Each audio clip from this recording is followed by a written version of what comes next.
Pandemiaren ondorioz atzeratzeak izan dira, baina azkenean badaukagu hemen Europaren etorkizunari buruzko konferentzia.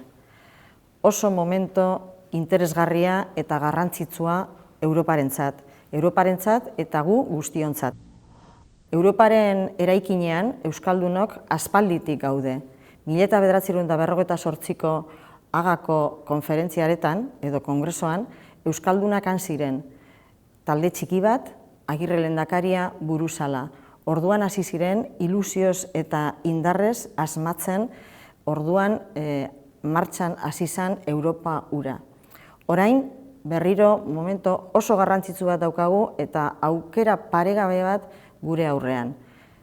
Europako etorkizunaren konferentzia horrek ekarpenak, aportazioak, iritziak, gure gizartearen eta gizarte zibilaren ekarpen guztiak nahi dauz Europa hori eraikitzeko. Eta guk parte hartu behar dugu.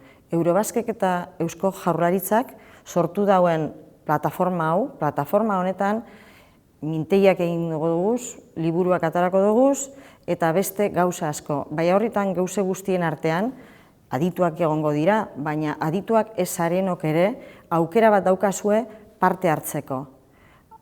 Espertuak direnak, oso jakintzuak direnak, emango dozkue euren ikuspuntua, euren iritzia eta ekarpena, baina gu geuk, gizarteak, gure herritarrek, aukera bat izango dugu, geure aportazioak ere egiteko.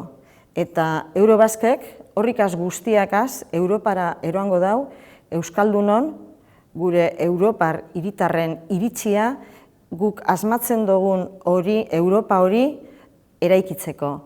Eta han izango dabe gure iritzia, gure nahia, gure asmakizuna eta gure ilusioa Europa horretarako.